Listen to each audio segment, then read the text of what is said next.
Liebe Kolleginnen und Kollegen, ich darf euch wieder begrüßen und für den Rest und für das Finale. Dear, welcome. Dear colleagues, I'd like to welcome you back. And I'm going to be chairing the rest of the meeting. Item 8, nomination speeches. We're going to listen to candidates to the position of President, Peter Helberg, and then we'll be listening to Pilar Rato, Servicios Comisiones Obreras in Spain, for the position of First Vice President, and the Regional Secretary, Oliver Rutte. Voting starts after we have heard the nominees and will run until 10:30 tomorrow. So it is my pleasure to give the floor to Peter now. Thank you. Thank you very much, Frank. All delegates, thank you for having the opportunity to speak to you. First of all, I would like to say a big thank you to the Executive Committee for the nomination of me as the new UNI Europa President. I am deeply honored and humbled by this, especially since that would mean following in the footsteps of Frank. He has been the president since the formation of UNI Europa, and he has been instrumental in the successful development of our organization. So, for those of you who don't know me that well, who am I? I started my career in computing as a software developer in a company that was later bought by IBM. I was elected a local union representative in the middle of the 90s, sharing my working hours between these two duties. I'm now the vice president of Unionen, the largest trade union in Sweden and the second largest affiliate to UNI Europa. I have been elected to this position since 2008, and before that I was elected vice president in one of the founder organizations, SIF, in 2004. And during all this time, I also have been active as one of Unionen's representatives in UNI. This means that I have a good general understanding of UNI Europa, and even more so, since Unionen has members in many of the sectors in UNI. I'm currently the president of UNI Europa ICTS and have been a member of UNI Europa Executive Committee and Management Committee for quite some years. But enough about me. What about UNI Europa? These are momentous times for the services sector. The shift in Europe from being industry dependent towards being more and more of a services society has been highlighted this last year as the consequences of the pandemic to a high degree has both hit and lifted the services sector. What we in UNI have known for many years, that the services sector is pivotal for the functioning and success of our society, has now become more of a general knowledge. And the fact that in many of the services subsectors, the employees don't get the recognition and conditions that they deserve has also reached more attention. We must use this opportunity to lift the working conditions in the whole sector. We must show that with a thriving services sector, with employees that are also thriving, the whole of Europe will thrive. It is important that the work with promoting the sector, union organization, and collective bargaining goes hand in hand as we work for the benefit of the employees. This is why the theme of this regional conference, Forward Through Collective Bargaining, perfectly sums up what we have to do. I truly believe that we can find a common ground in this, and with that find the strength to work side by side for the benefit of all our affiliates and their members. Thank you for your attention and thank you for the nomination.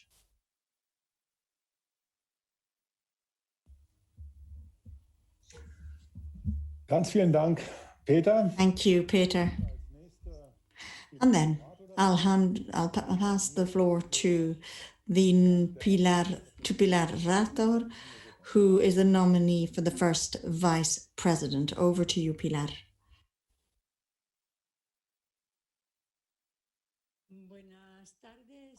Good afternoon, everybody. Thank you, Fran. Thank you for all the work that you've done throughout the years. And I hope that this time I have the opportunity, or soon I'll have the opportunity to actually thank you in person. I'd like to thank you all for this nomination, not only for the Executive Committee and the Steering Committee at UNI, but also I'd like to thank all the Spanish trade unions, not only my own, who have supported me. And I'd also like to thank my comrades of the Area 3 of UNI, so the Mediterranean area, who have shown support in this period. Who am I and where am I coming from? Well, a part of my trade union career is something that you all know. I come from the Services Federation and I worked in the trade sector. I have been the General Secretary for the trade union in Asturias, and I was born in an area that has a long tradition of fighting as workers. And I've been working on political and economic issues for years. And this is why I'm extremely pleased to be nominated, because my childhood aspiration was that of becoming a trade unionist.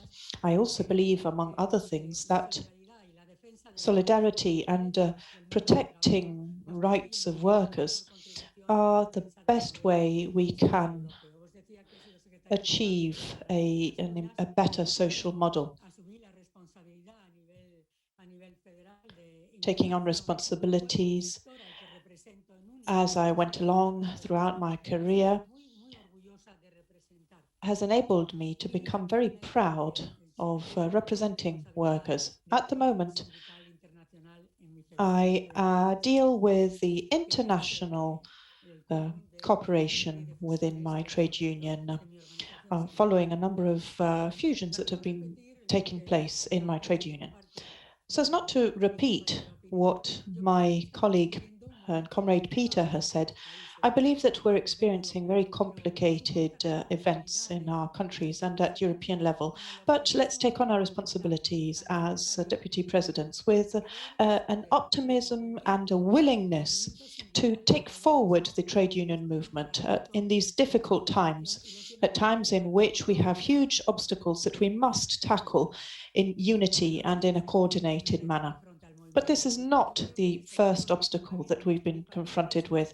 Since the 19th century, the role of trade unions has been that of offering workers, men and women, a fair and decent work.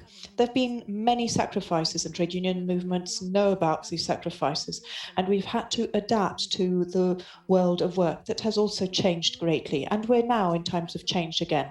In the 21st century, trade unions must show an equal capacity to change and adapt in a digital world, because the circumstances are changing, tools are changes, but our objectives are the same: a fair and just work for everybody.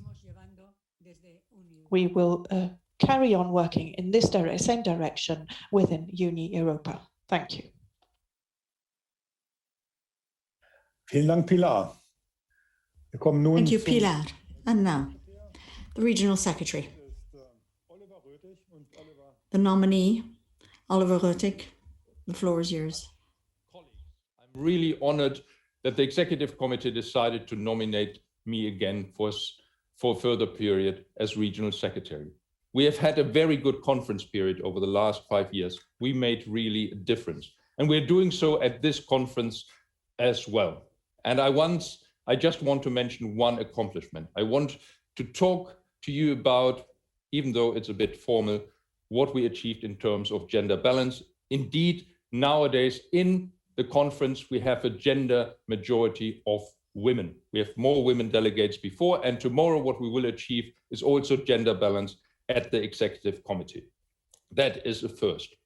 Yesterday, I outlined to you the way forward, what we want to do in the next conference period. There's, of course, many issues on our agenda, but I want to recall the key points I was making. And the first and the real overriding objective for us is strengthening collective bargaining and the bargaining power of our affiliates throughout Europe.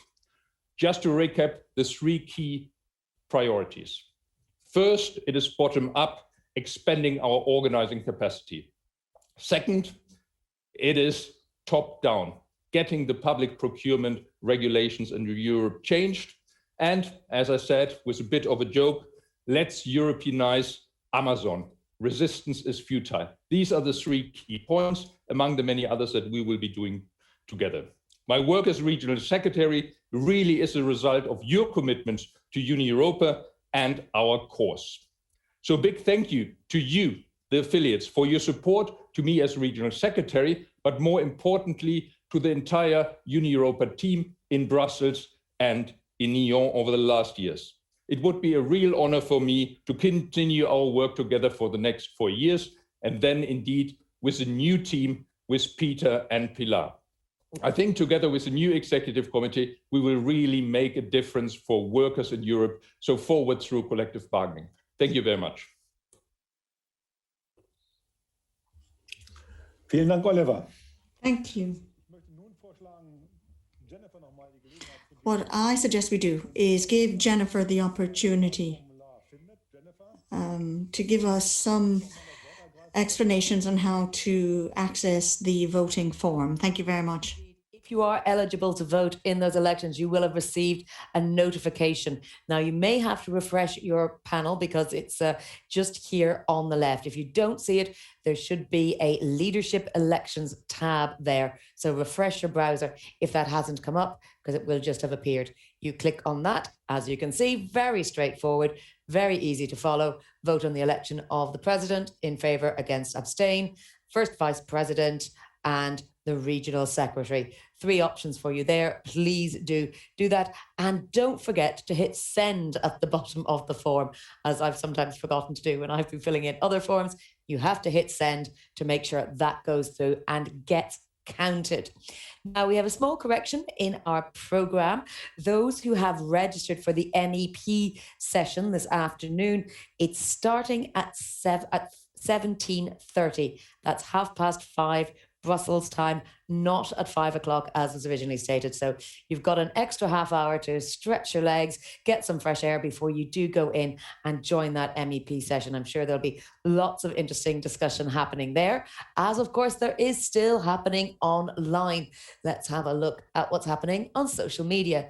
Here, as you can see, UNI Europa is tweeting a lot, always using the hashtag UNI Europa FWD. And this is a really interesting video here from Eurofound. It's a comparative research and analysis of socioeconomic issues in close collaboration with the social partners across the European Union. You can visit the virtual exhibition stand, obviously, on the main hub, but you can also have a look at this short video embedded in Twitter without having to migrate away from that as well. So please do keep sending in all those thoughts and comments. Back on our live discussion, you need to go back home to find it again. Join the conversation. That is exactly what we want. Demencio there is saying the digital transition does not guarantee full and natural social inclusion in the company. Only sectoral collective bargaining can prevent the exclusion and the isolation of individuals. We also have Fernando Medina commenting again that a just digital transition needs the tools to secure present and future employment and working conditions. The protection of freedom of association and its correlate of collective bargaining is one of the priority tools and should enjoy the same protection in the EU as the freedom of movement or goods or capital. Strong words there. So people getting involved in the conversation, as you can see. And again, I do encourage you not just to read those comments, but to like them, to respond in kind, to respond in the threads, because you can follow this all through. And of course, we will be compiling all this on the platform for you to read. So if you miss a conversation, do go back later on in the day and follow up what's been happening. Again, if you have missed any of our discussions, whether through a poor video connection or a poor streaming connection, or simply you had other work to do today, or you had to go and grab a cup of coffee, then remember, please go to this tab here on the left, scroll right down to the bottom where you can have watch it again, and you can click that and watch in whichever language you choose. If you're having trouble with any of this, I'll remind you we're at the end of day 2, so I'm sure everyone's an expert. But if you're having any trouble with any of this, please do go to Help Desk. That's the button right down there in the bottom of your left-hand tab, and also up here on the top. So use all these tools. There's no excuse for not getting involved. And with that, I will hand back. I think we have Frank standing by.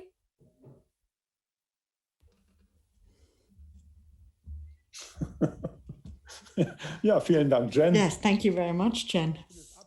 And thank you for that update. And we have the voting explained. I'd like to announce that the voting for the election of the president, the first vice president, and the regional secretary shall commence now and close at 10:30 in the morning, Central European Time. The document with all the nominations will be made available on the online platform. You can refresh your browser now and you will see the election form on the left-hand side of your bar menu. While you do that, we would like to draw this day to a close with something very lively. Before we close for today, we have a very special choreography in rhythm and color with the wonderful Spark drummers. Start. And we will see each other at 10 a.m. Tomorrow. And there's a meeting this evening that you're all kindly invited to as well.